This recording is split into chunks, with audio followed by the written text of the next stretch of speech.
Darkcast Network. Welcome to the dark side of podcasting. After dealing with the breakup and the sudden loss of her mother, Gretchen Fleming found herself back in her hometown of Parkersburg, West Virginia. She was staying with family as she tried to get herself back together and figure out her next move. On December 3rd, 2022, Gretchen told her family that she wasn't going to be home that night, and she headed out to a local bar. After going to a second bar with a friend, Gretchen walked out and was never seen again. Did the friend, who later turned in Gretchen's purse and cell phone, know something about her disappearance? Or was it the man she was seen leaving the last bar with who had something to hide? For over a year, the small town of Parkersburg has been abuzz with theories of what happened that night and continue to hold out hope that someday soon, they will find out who really knows what happened to Gretchen Fleming. When a person goes missing, there's a special kind of pain in the not knowing. I want to tell you the stories of those who never came home. Today, I want to tell you the story of Gretchen Fleming. I'm Kona Gallagher. And I'm Ethan Flick. And this is And Then They Were Gone.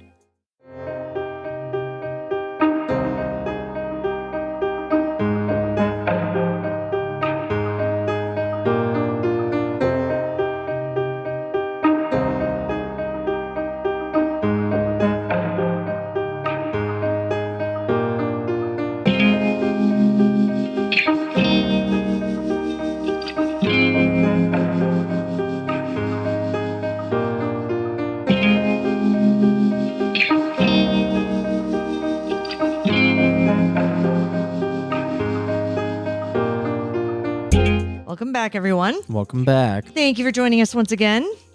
I'm Kona. And I'm Ethan. And we're the husband and wife team behind this podcast. Each week, I tell you the story of an unsolved missing persons case. Ethan doesn't know anything about the case going into the episode, and he is here to provide his reactions and questions in real time, hopefully asking some of the same ones you have at home. This week, we're bringing you a case that isn't necessarily bizarre because of the circumstances, but more because of the main person of interest. Okay. So I don't want to give too much away, but he definitely has a checkered past. Interesting. Yeah. And I mean, there are all sorts of wild rumors about this person, some of which, are pretty well substantiated. Others which are a little more out there. But, we'll talk about that. And this is a small town case of a missing adult, which generally the investigations don't go very well in those situations. Yeah. This is very different from missing adult cases that we typically cover, though.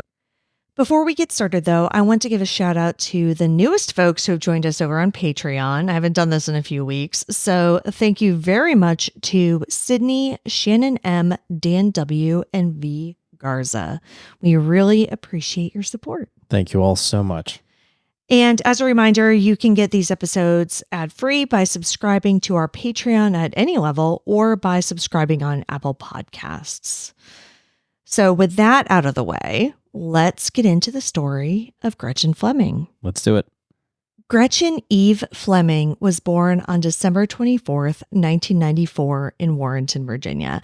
And as I was reading this... Warrenton? Yeah, which is right by us. But as I was reading this, I just realized that her middle name is Eve and she was born on Christmas Eve. So I wonder if that's why they gave her that. One would assume. Oh, that's so cute. But yes, so she was born prematurely, only weighing 3 pounds, 12 ounces at birth. Yikes. Yeah, so little tiny thing.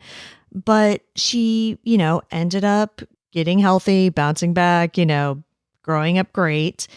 And she was the oldest of 2 children. Gretchen also has a younger sister named Emma. When she was a child, Gretchen's parents divorced, and Gretchen and her sister went to live with their father, David. When Gretchen was about 14, her father met a woman named Jennifer. At first, Gretchen wasn't thrilled about the idea of her dad having a girlfriend and kind of acted in a typical teenage fashion, which, reading between the lines, snotty would be probably a word that they might use. Sure. But David and Jennifer ended up getting married, which quickly changed the entire family dynamic as Jennifer had 3-year-old twins. Oh. Yes. And it wasn't long before Jennifer and David had a child of their own, making Gretchen the oldest of 5. Yeah, that's a dramatic shift. Yeah, and it sounds like there's a pretty big age difference, even between Gretchen and her sister. So, like, Gretchen was the oldest by many years, it sounds like. Gretchen was smart, athletic, and beautiful. Her bubbly personality drew people to her, and she never had trouble making friends. In high school, she loved thrift shopping and always wore clothes that made a statement.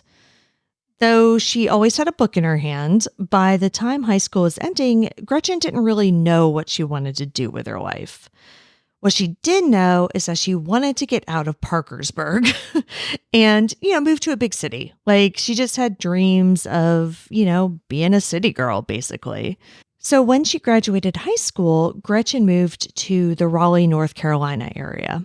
She quickly gathered a great group of friends and worked just a series of jobs as she figured out what to do with her life. Like, she never really nailed down a career, it sounds like, and just kind of worked jobs to make money and to get enough to live and, didn't worry about it. David describes his daughter as a free spirit who wasn't in a rush to settle down or find some corporate job. But while she was in North Carolina, Gretchen met a man and the two started dating. The pair quickly grew serious and, according to Jennifer, even began talking about marriage. They ended up moving to Charleston, West Virginia, but went their separate ways after about a year of dating. Now, around this time, and again, I don't know the exact timeline of all of this, like what order everything happened in, but around the time of the breakup and, her moving to Charleston and everything, Gretchen was hit with a tragedy when her mom died unexpectedly. Now, that's difficult, obviously, for any daughter to deal with. But according to David on an episode of Disappeared about his daughter's case, Gretchen and her mother had had a strained relationship for most of her life. But Gretchen was also her closest relative, and so she was the one who had to make the decision to take her mother off of life support. Oh my God, that's so heavy. Yeah. So really difficult for somebody in their 20s. I mean, at any age, that's awful to have to deal with. But yeah, she was in her 20s and had to make that decision. That's just insanely tough. So I think a combination of all of this, the fact that she had this breakup, her mother died, she was in Charleston, West Virginia, which she had no reason to be in. I think all of that led her back to Parkersburg to basically regroup. Yeah, that makes sense. Instead of moving back in with her dad, stepmother, and all of their kids, Gretchen decided on the quieter environment of her grandparents' house. Yeah. Definitely don't blame her there. Yeah. She got a job at an H&M clothing store at the local mall and pretty much just spent her time working and hanging out with friends at local bars. It may not seem as though a free-spirited 27-year-old woman would enjoy living under her grandparents' roof, but the arrangement seemed to work for them. Gretchen didn't have a car, and her grandmother would often drive her to work. She was obviously free to do whatever she wanted, at night or whenever, but her grandparents did have their limits. They locked the door at, I think, 10 p.m., and if Gretchen wasn't home, then she wasn't home. Okay. They didn't want her coming in at all hours, disturbing their sleep. They're like, listen, if you're going to live in an old people's house, you got to keep an old people's schedule or go somewhere else.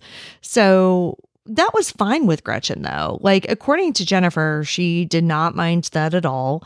And if she was planning on staying out late, she would just make arrangements to stay with friends. Yeah, makes sense. She's in her 20s, in her late 20s. Yeah. Yeah. So, it really, truly was not a big deal for her at all. And she would just carry basically an overnight bag with her. And so that if she was out, she could just, have her some stuff, stay, not a big deal. And it wasn't uncommon for her to even be gone like a couple of days at a time. Like she just didn't really have responsibilities, like she had her job and stuff, but she was a free spirit. She just kind of did what she wanted to do. All of which I'm assuming adds to a convoluted timeline when she goes missing. Exactly. So on Saturday, December 3rd, 2022, Gretchen's grandmother, Louise, drove her to work. Gretchen told her grandmother that she was going out after her shift and she was just going to stay somewhere else that night. So don't worry about it. Not coming home tonight. I'll catch you later. And again, this was very common for Gretchen. So Louise was like, all right, great. Bye. Love you. See you later. So Gretchen didn't come home that night, but she had already told her grandmother that she didn't plan on coming home that night. So, it was fine. She didn't come home for a few more days, but again, that was pretty typical. And Gretchen was nearly 28 years old. So again, this is December 3rd.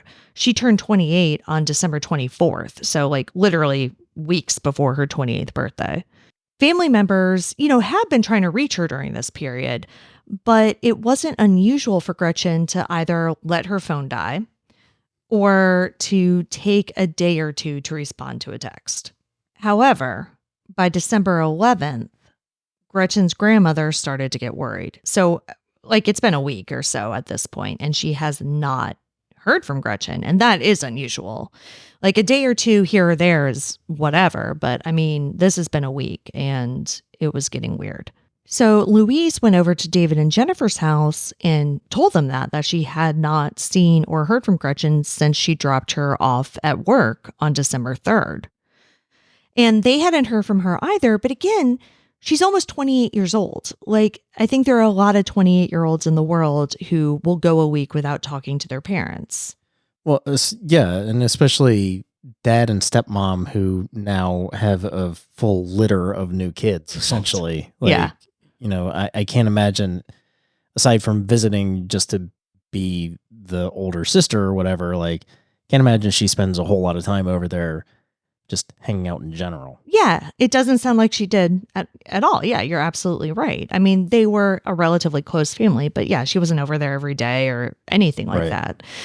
Before Louise came to their house, David and Jennifer had no inkling that anything was amiss with Gretchen whatsoever. But obviously, once they heard that she hadn't been heard from or seen since the 3rd, they're like, okay, yeah, that's not great. They obviously tried calling her and texting her and, got nowhere. So David decided that day that they were going to jump in the car and go around to the places that they knew she would hang out, right? And just see if anybody had seen her. Because that's the other thing about this. She's 28 years old. And though she grew up there, a lot of her friends from high school, were gone, so she had kind of made new friends, and her parents didn't have their numbers or anything like that. Right. They didn't know her friends. So it's not like they could just start calling people necessarily. They had to just physically jump in the car and just go to places where she hung out and just see what was going on. So that's what he did. But at the same time, probably not a very large town. No, not at all. So yeah, there's probably not a whole lot of spots for them to go. Well, exactly. Yeah, it was a limited number of places. So they had a good idea of where to look, but they didn't have specific people necessarily to go to, So they ended up at a local bar called the Front Row. They went inside and asked the bartender if they knew Gretchen. And the bartender's like, oh yeah, no, I totally know Gretchen. She was actually in here last week. The bartender also told them that they had Gretchen's purse.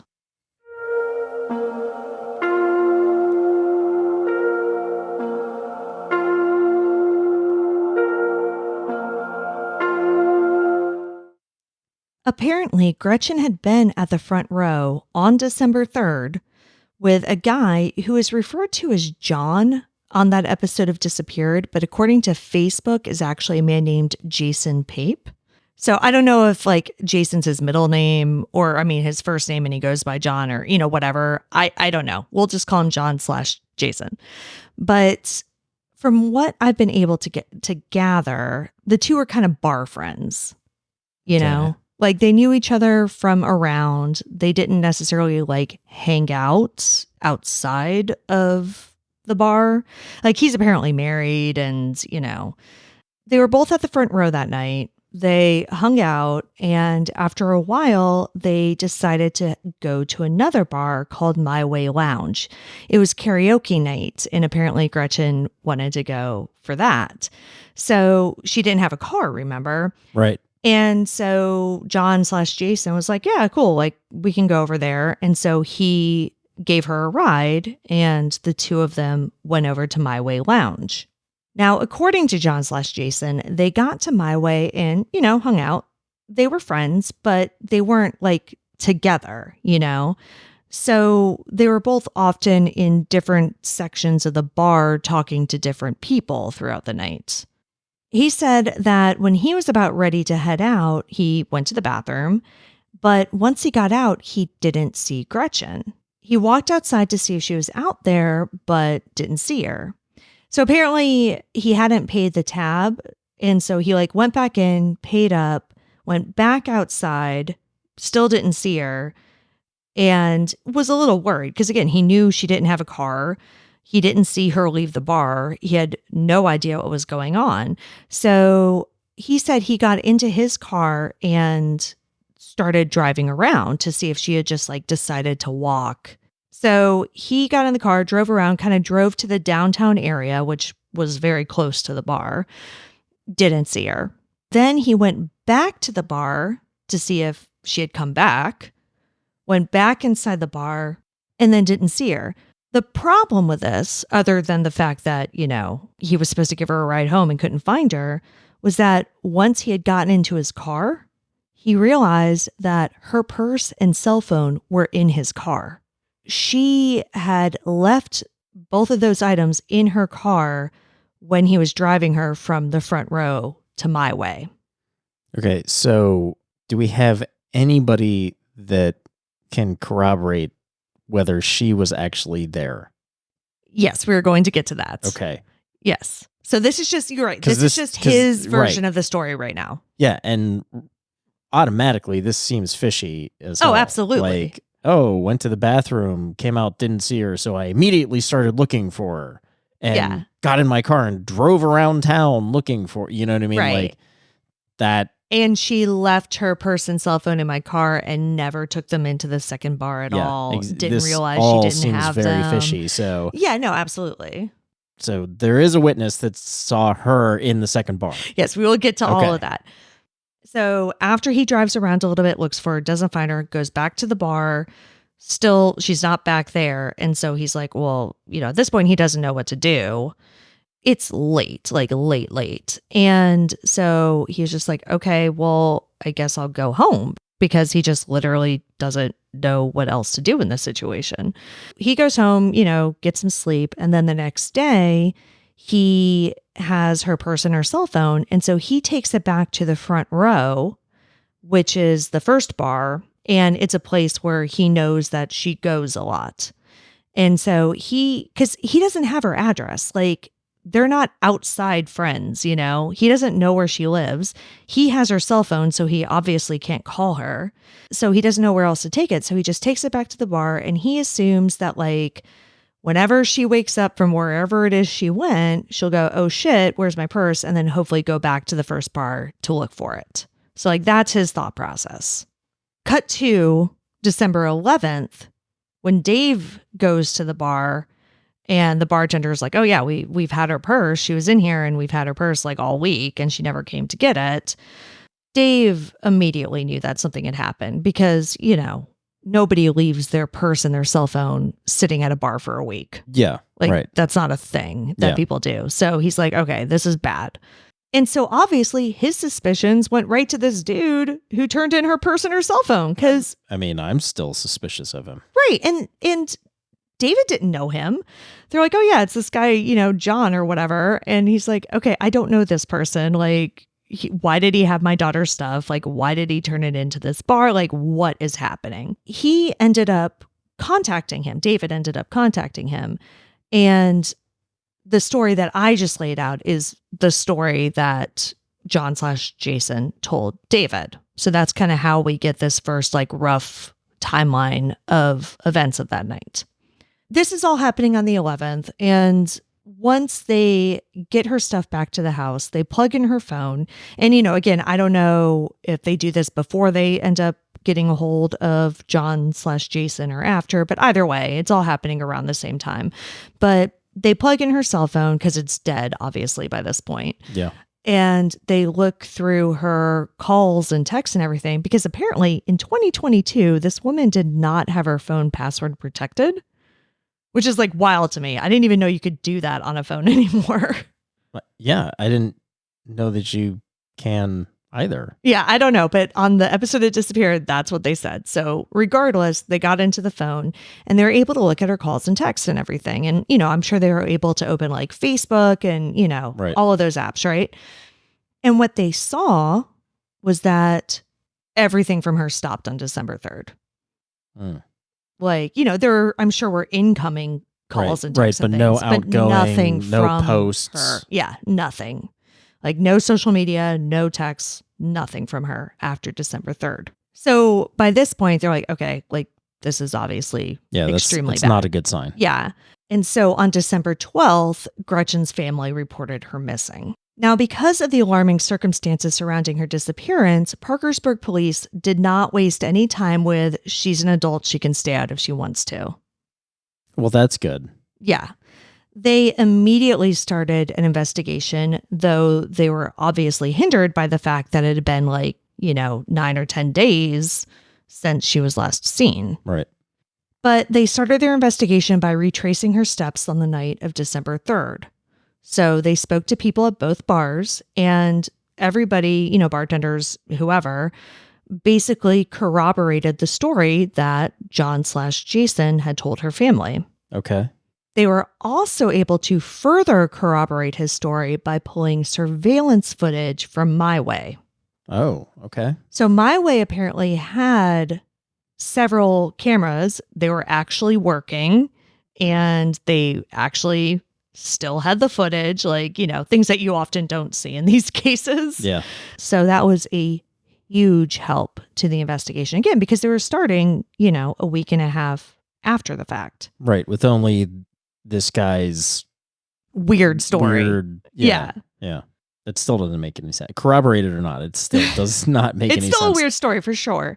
But once they pulled the surveillance footage, police were also able to uncover an important new clue: a second man. Parkersburg police have been keeping the specifics of their investigation pretty close to the vest, but after they pulled the footage from the bar, My Way's owners contacted David directly and asked him if he wanted to come in and take a look at the footage. So they gave the police everything that they had, but they're like, hey, we know your daughter's missing. Do you want to see it too? Oh, wow. Yeah. So he was like, yes, obviously. And he described what he saw on that episode of Disappeared. And I want to play that just so you can hear it in his words. And he was talking to a couple other people, and she was kind of just sitting there by herself. Well, then comes in the picture a man out of the gambling room. He stands beside her and ends up bringing her a drink.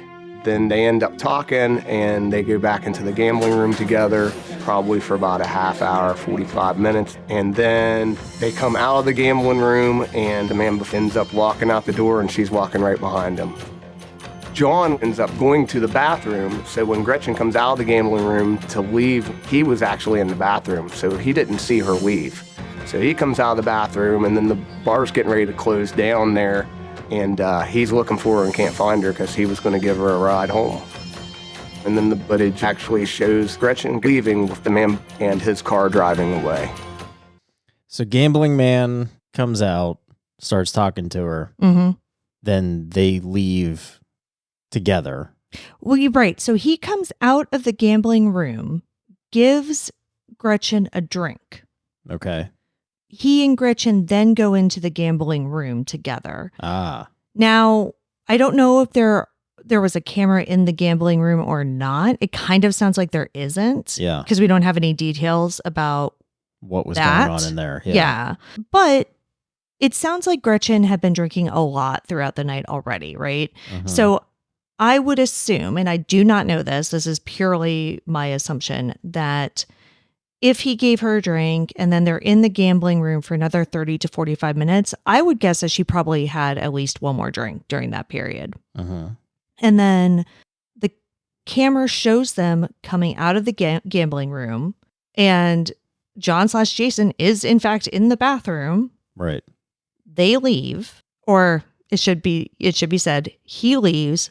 She follows directly behind him. And this is all around 3 a.m.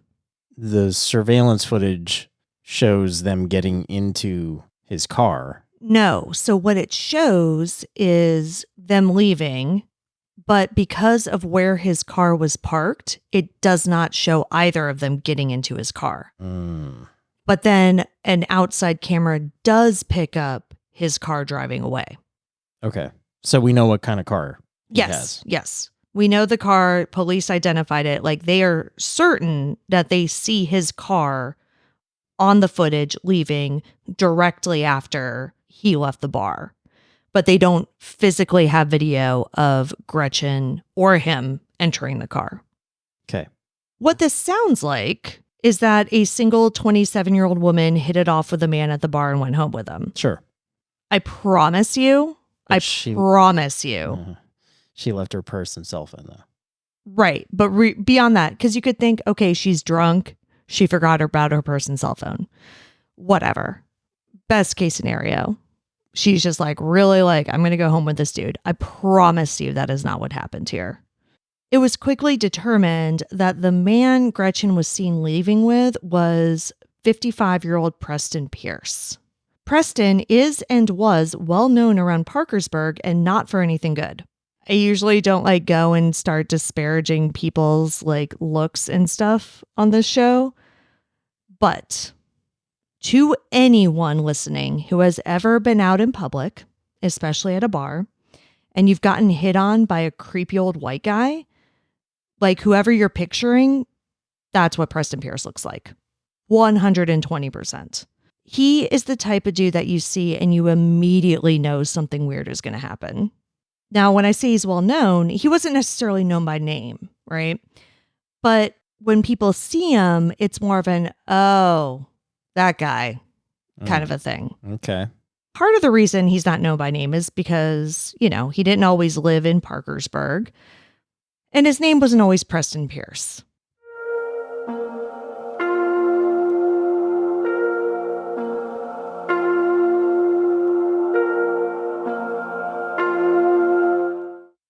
Preston Pierce was born Daryl Eugene Lott.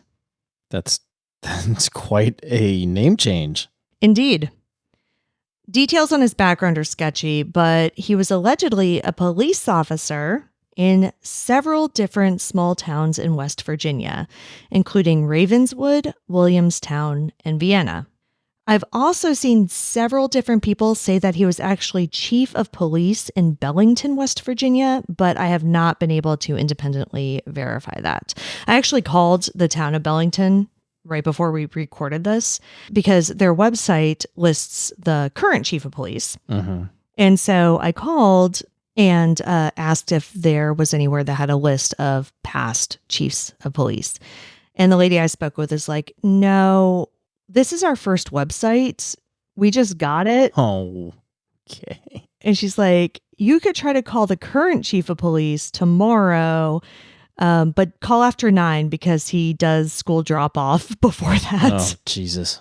Okay. So anyway, I have not been able to independently verify whether or not Preston Pierce / Daryl Lott was ever chief of police there. But it has been independently verified that he was a police officer in several towns in West Virginia. His law enforcement career spanned over 12 years. Now, hopping back to unofficial sources, he allegedly shuffled around so much because of basically sexual harassment issues. All of this took place several decades ago, though, and police agencies aren't exactly like forthcoming with officer misconduct. I mean, yeah, they're not forthcoming with officer misconduct now, let alone decades ago. Yeah, in small towns. So it's not like, there weren't newspaper articles written about this. You Right. know what I mean? Like, and he probably wasn't directly fired from any of these. Asked to resign. Exactly, right? So it's like I wasn't able to, again, independently verify. There's no paper trail on it. Right. I want to make that clear. So like all of this, please take with a grain of salt. Like many different people have said that this is true, but again, not independently verified. But I bring it up not to spread rumors, but because it does seem credible based on more recent interactions that the public has had with him. In addition to this whole like police officer thing, switching jobs or whatever, as you picked up on, he changed both his first and last name, which is not a common thing for people to do. No, at all. And it's a very drastic change too. Oh yeah, like it's nothing close Right. to his given name. So, that does fit in with the story of like he's a disgraced police officer and really just wanted to like cut ties with the whole thing and start over, Mm-hmm. So he went from Daryl Lott to Preston Pierce sometime around 2007. Now, in recent years, he's lived in Parkersburg and has worked as a delivery driver for different companies, including DoorDash.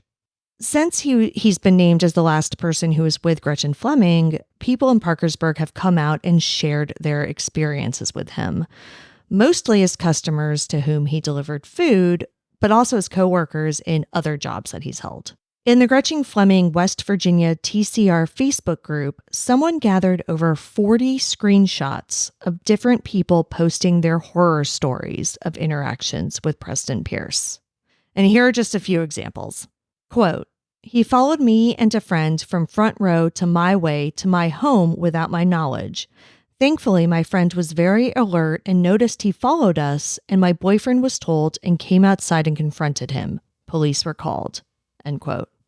Now, I find this interesting because it's the same two bars. Right. Front row and my way. Yeah. It's the same path. Yeah. And this was apparently a couple of years before Gretchen went missing.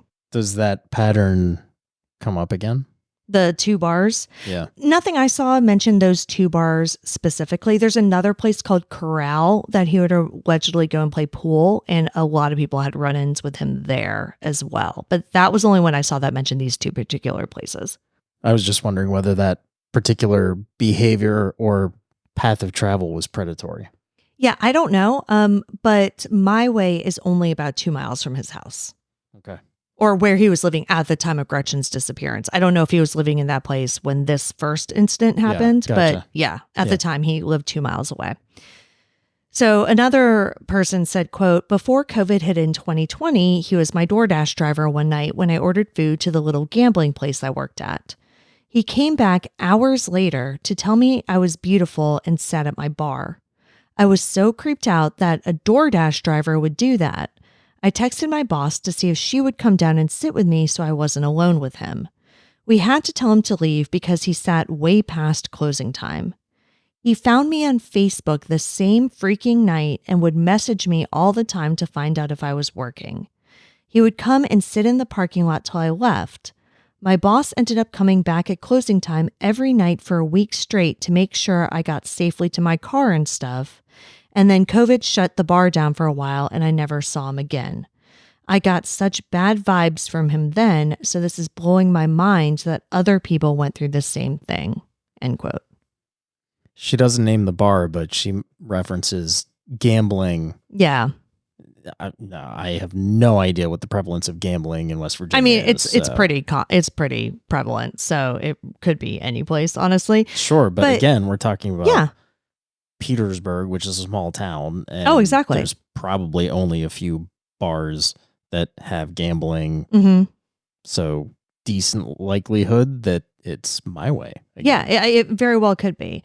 And so there were several people who also posted screenshots of messages that Preston Pierce had sent them.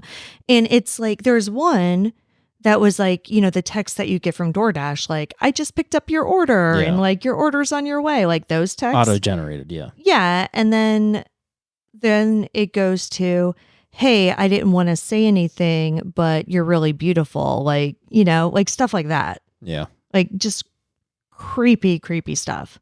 And so, yes, there are many more just like this and worse, much worse. Even in the episode of Disappeared, Jennifer, Gretchen's stepmother, says that she had a friend who saw Preston Pierce out at the bar one night and then woke up in his house the next day and had no idea how she had gotten there. Yeah, I had thought when you originally described the interaction. Yeah, of him the two bringing of her a them, drink. Yeah, that maybe he had slipped something into her drink. Right. And that's the prevailing theory. Yeah. That's exactly what happened. Because, according to everyone, Gretchen had already been drinking that night. So Yeah. she was already probably drunk, honestly. Again, which is fine. Sure. Yeah, totally Like, fine. You can go out to a bar and you can get drunk. Like, that is absolutely okay. The theory is that he probably did slip her something and then somehow convinced her to like go out to his car. Either he was going to take her home, he was going to help her find her purse, like whatever it was. Yeah. But that's why she left with him. I mentioned earlier that police aren't releasing a ton of details about the actual evidence in this case. They have confirmed that Gretchen was seen leaving my way directly behind Pierce. And that's mainly, I think, because David had seen the video. And so when Mentioned they did, it. so when they did the episode of Disappear, David's like, yeah, this is exactly what happened. And so the detective who was interviewed was like, yes, that is what happened. Yeah, I mean, I'm not going to fault the cops on not releasing anything at this point because it seems as though they have it narrowed down to one suspect, which makes sense. Right. The last person to be seen with her. If they're trying to gather more evidence on him or whatever, like at that point, they're building a case against him, so they need to keep it tight. Exactly. And from what it seems, they started building a case against him very early on. Which makes sense. I'm assuming they interviewed him at some point, but are probably not releasing any of that. Correct. So yeah, because of the video evidence and honestly probably because of his reputation as well, police were comfortable enough to quickly name him as a person of interest in the case, though they didn't publicly name him as a person of interest. So basically by December 15th, 3 days into the investigation, they were telling reporters that, yes, we have a person of interest. They just didn't say that it was Preston Pierce. Sure. But by that point, 3 days in, they also executed their first search warrant for his home. On December 29th, Parkersburg Police Lieutenant James Stalnaker told Fox News Digital, quote, "We know she left with him. We believe that she traveled back to his residence with him. He's given inconsistent statements. Through his own admission, she was at one point in his vehicle, but he's claiming she didn't make it to his house. There's no indication they knew each other prior to this night." End quote. She didn't make it to his house. So. Yeah. So according to him, he dropped her off somewhere downtown. At 3 a.m. Yes. Just somewhere downtown. fucking random street corner downtown. Basically, yes. Without a purse, without a cell phone. Correct. Just, sure. Yeah. Okay. And again, they weren't naming him at this time and they said, we are not naming him. He hasn't been charged with a crime, right? Sure. The name eventually did come out. And by the time the episode of Disappeared came out, it was already public. And this was that episode came out like a little under a year after her disappearance. And, the interesting thing about his story, other than it just being stupid, is that no security cameras, ever caught any of that happening. Right. And John/Jason said that he actually drove downtown. Around town, yeah. Shortly after she would have left with this dude and didn't see her. Right. Again, it's a small town. She was on foot. Like, if he had randomly dropped her off, somebody would have seen her. Right. By the time this December 29th article came out, police confirmed that they had executed multiple search warrants related to Preston Pierce. There was the December 15th warrant to search his home, but also warrants for his car, electronic devices, and phone records. They also said that they were awaiting results of forensic testing. Of his car, house? They didn't specify. Okay. Probably both, all of the above, Parkersburg police chief told WCHS, quote, "Things have been collected."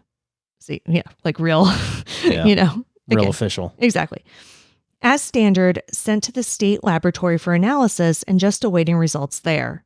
That's commonplace in a lot of investigations, and when that comes back, hopefully that proves fruitful, but in the meantime, this is not a waiting game. Our detectives are still following leads because, as I keep reiterating, the community really stepped up. The leads, the tips, the info, the phone calls, the Facebook messages, the emails, every one of them is getting vetted, end quote. By December 30th, police were telling reporters that their person of interest, who we now know to be Preston Pierce, had stopped cooperating, and they urged Parkersburg residents to comb through their own surveillance footage from December 4th and 5th to see if they had captured his car, which again was a black Nissan Rogue. In early February, multiple tips led police, joined by Mountaineer Area Rescue Group, to undertake a search for Gretchen in Mountwood Park. Mountwood Park is located 12 miles east of Parkersburg and contains more than 50 miles of hiking and biking trails, campgrounds, a 50-acre lake, and wooded picnic areas. Hundreds of civilian volunteers joined in the search. Police ended up taking a number of items into evidence, but it doesn't sound like anything was determined to be related to Gretchen. The next month, in March, another search was held at Johnson T. Janes Park, but similarly, nothing was found. By mid-February, police said that they had executed 10 search warrants in Gretchen's case. While there was a lot of criticism about what the public perceived as a slow investigation, Gretchen's family had nothing but praise for investigators, saying that they had been working very hard on her case. In May 2023, Detective James Zimmerman told WTAP that they were still waiting on results of DNA and other forensic testing from the West Virginia State Crime Lab. He also said that they were continuing to make progress on the case and hope to have more answers soon. By July, Gretchen's family was still positive and was praising Parkersburg Police's decision to outsource some of the testing in other parts of the investigation. David Fleming told WDTV, quote, "We started bringing in some outside agencies now that are going to be involved in looking at this case. So I think that's a very positive move too. I can't talk about in detail what they are doing, but they are outside agencies that are now going to be involved, and I think this is a very positive step." Wow. Parkersburg Police is obviously a very small police force, right? But they got right on the case. They didn't dilly-dally with their nonsense about her being an adult. They quickly identified a person of interest. They quickly, executed search warrants. They sent in forensic evidence for testing. They, vetted every lead that came in. They stayed in constant contact with the family. Right. And that's a huge thing for me is that they involved the family. Yeah, absolutely. And I mean, the family has said that, they hear from them like weekly still, basically. They've never not been able to get a hold of investigators. They've had all of their questions answered. It does not sound like there's, obviously, yes, like they want the case solved. Right. In an ideal world, they would have made an arrest immediately, but that's just not always the case. No, you have to get the evidence first. Yeah. And unfortunately, the evidence wasn't readily apparent. They had enough as evidence to lead them in a very specific direction, but not enough to make an arrest. And that's really just what it has come down to. The thing about this, too, is that, like police said, the community is heavily invested in this, and they have a lot to say. So, John/Jason is still considered a suspect by people in the community. But David, on that episode Disappear, they're like, listen, I don't think he had anything to do with it. He was so upset about the whole thing. He felt terrible because, he felt responsible, honestly. Like, he is the one who brought Gretchen there. She was supposed to leave with him. He lost track of her. and she hasn't been seen. Like something happened to her. You know, according to David, he just feels terrible about it. David has no suspicions toward him whatsoever. He has also been very clear on social media about who he does think is responsible for his daughter going missing. Right. That doesn't mean that he's right. We don't know. Right. But we do know that surveillance footage has cleared Jason. Yeah. / John. Yeah. I mean, it definitely appears that Or, that's the case. I wouldn't say cleared, but Yeah. I mean, I think cleared is it too strong of a corroborates word. his crazy cockamamie story. Right. But I mean, hey, it corroborates it. So it Exactly. wasn't a crazy story. It was what actually happened. Yeah. Seems very bizarre to me, his behavior, but Well, and I think that's part of like what people are having a hard time with, right? Yeah. Because they're like this. well, didn't you say he's also married? That's what I've heard. Yeah. Yeah. I mean, look, whatever. Bar friends, I get that. Like, Mm-hmm. we have a small shitty bar right down the street from us that like there's people that you or I would run into at that bar that we would never go and hang out with, but we might talk to at that bar. Yeah. I don't know whether I would necessarily cart them around from one bar to the next, but I mean, it's different town, different circumstances, whatever. So I can definitely like see that. Yeah. It's just that his story seems crazy to just act or react the way that he did, not finding her. But again, there's surveillance footage that corroborates it. Yeah. I mean, the part that I have trouble with is that she seemingly didn't realize that she didn't have her purse or her cell phone with her the entire time she was at the bar, which seems like it was a long time. Yeah. But as you said, she was drinking. Yeah. This is late at night. It's closing time. So 2, 3 in the morning. It was 3. Yeah. 3 in the morning. And potentially she had been slipped something.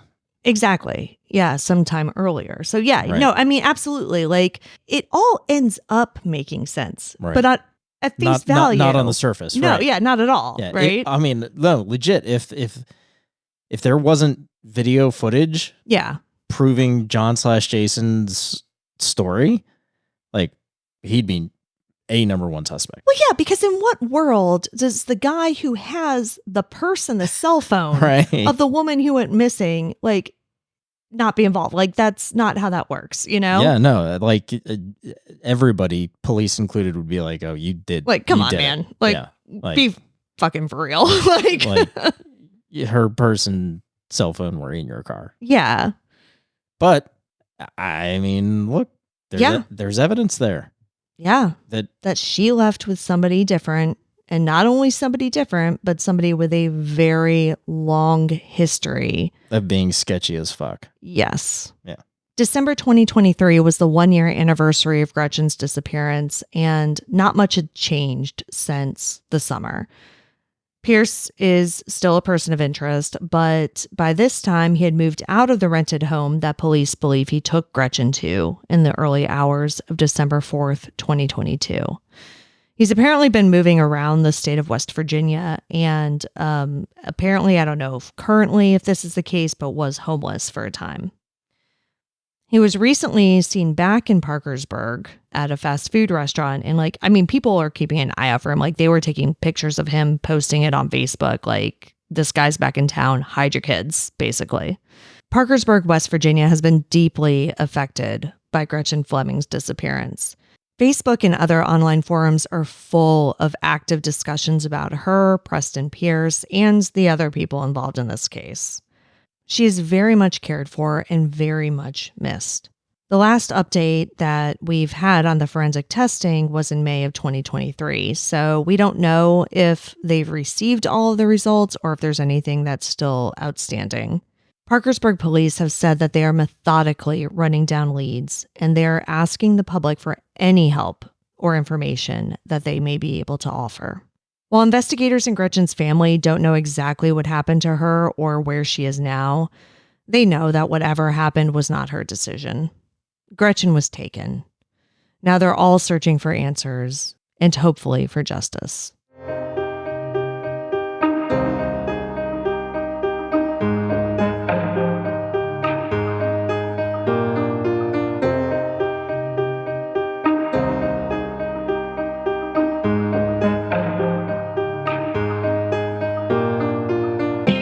Gretchen Fleming has been missing from Parkersburg, West Virginia since December 4th, 2022.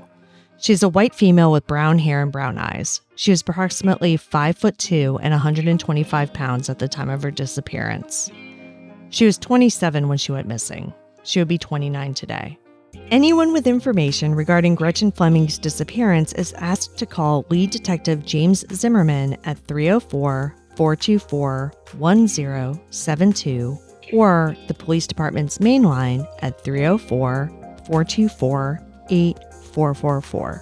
You can see all the sources for this episode along with photos and videos at our website, andthentheyweregone.com.